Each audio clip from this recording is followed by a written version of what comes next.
everybody, this is Denise with Fiber Studio.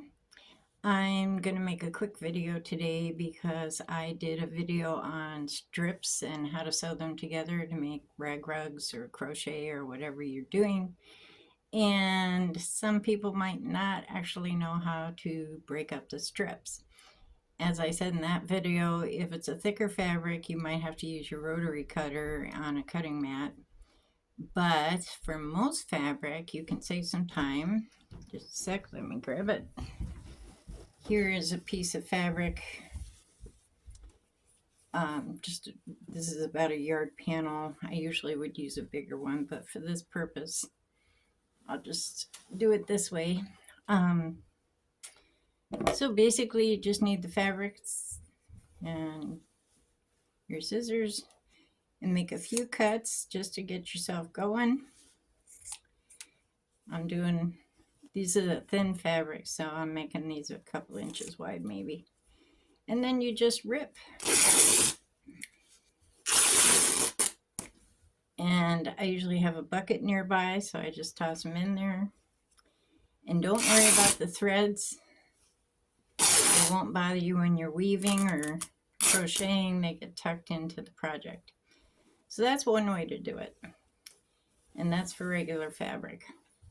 Obviously, I don't personally like to weave with knits or polyester, but if you want thinner strips because that's a thicker material, and you will have to use a cutter. This only works on woven fabrics. The other one I got, sorry about that, I had to grab it, is just a sheet. Now the difference with sheets are, if there's a seam along here, you got to remove it. And then this top piece they always have up here, I tear that off first because, and don't worry if you're not even or whatever, it all works out in the end. There. Now this one doesn't have any other seams. Let me just check the bottom. Nope, this is it. Oh yeah, there is one on the bottom. The reason is when you're weaving or crocheting with this, it will cause extra bulk. And you really don't want that bulk because it makes a lump in your project. So just get flat, even fabric. Now, if this was the fitted sheet, I'd be cutting away that elastic that they have on the corners. You don't want any of that. So same with the other fabric. Just get your scissors, cut some strips. Now, this is sheet material, which is thin, which I make the fattest strips out of sheet material because you want, when it crunches up, to be the same thickness as your other fabric. And this is so thin it would take more to get that.